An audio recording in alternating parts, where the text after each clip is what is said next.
आपला आमदार आपला माणूस, शेतकऱ्यांच्या दुःखात सहभागी होणारे, त्यांच्या घामाच्या थेंबांना आपली जबाबदारी मानणारे आणि खऱ्या अर्थाने बळीराजाचे बांधव ठरणारे नेतृत्व म्हणजे आमदार सत्यजित शिवाजीराव देशमुख साहेब. मुख्यमंत्री प्रशासकीय गतिमानता अभियानांतर्गत आयोजित एक दिवस बळीराजासाठी या उपक्रमात खराळी चिंचेवाडी तालुका शिराळा येथे शेतामध्ये जाऊन स्वतः पायात चिखल, हातात रोप घेऊन भात लागवडीचं काम केलं.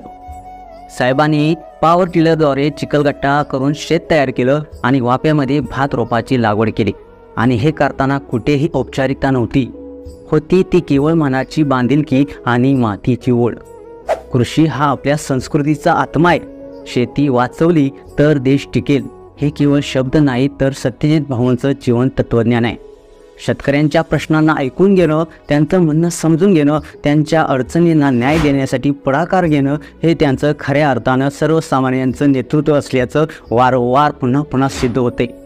शेतीमध्ये आधुनिक तंत्रज्ञानाचा वापर, उत्पादन वाढीसाठी नवकल्पना, अनुदान योजना यासारख्या अनेक महत्त्वाच्या मुद्द्यावर त्यांनी शेतकऱ्यांशी संवाद साधला. फक्त संवेदना नव्हे तर कृतीद्वारे आधार देणं हाच आमचा ध्यास आहे, असं ठामपणे देखील त्यांनी सांगितलं.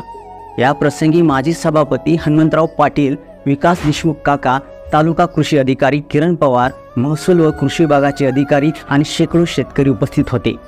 हा केवळ एक दिवस नव्हे तर बळीराजासाठी नवा विश्वास, नवी दिशा आणि एक नवं पर्व ठरावं इतका अर्थपूर्ण दिवस होता. असाच आमदार प्रत्येकाला मिळावा, लोकांसोबत राहणारा, मातीशी नातं जोडणारा आणि शेतीला प्रतिष्ठा देणारा. नेतृत्व असं असावं जे हातात कागद घेऊन नव्हे तर हातात रोप घेऊन शेतातच धोरण बनवतं. हा फक्त आमदार नाही, हा आपलाच माणूस आहे. तुम्हाला व्हिडिओ कसा वाटला? तुमच्या प्रतिक्रिया अवश्य द्या आणि आपल्या SS स्पोर्ट्स या चॅनेलला सबस्क्राईब करायला नक्की विसरू नका. धन्यवाद.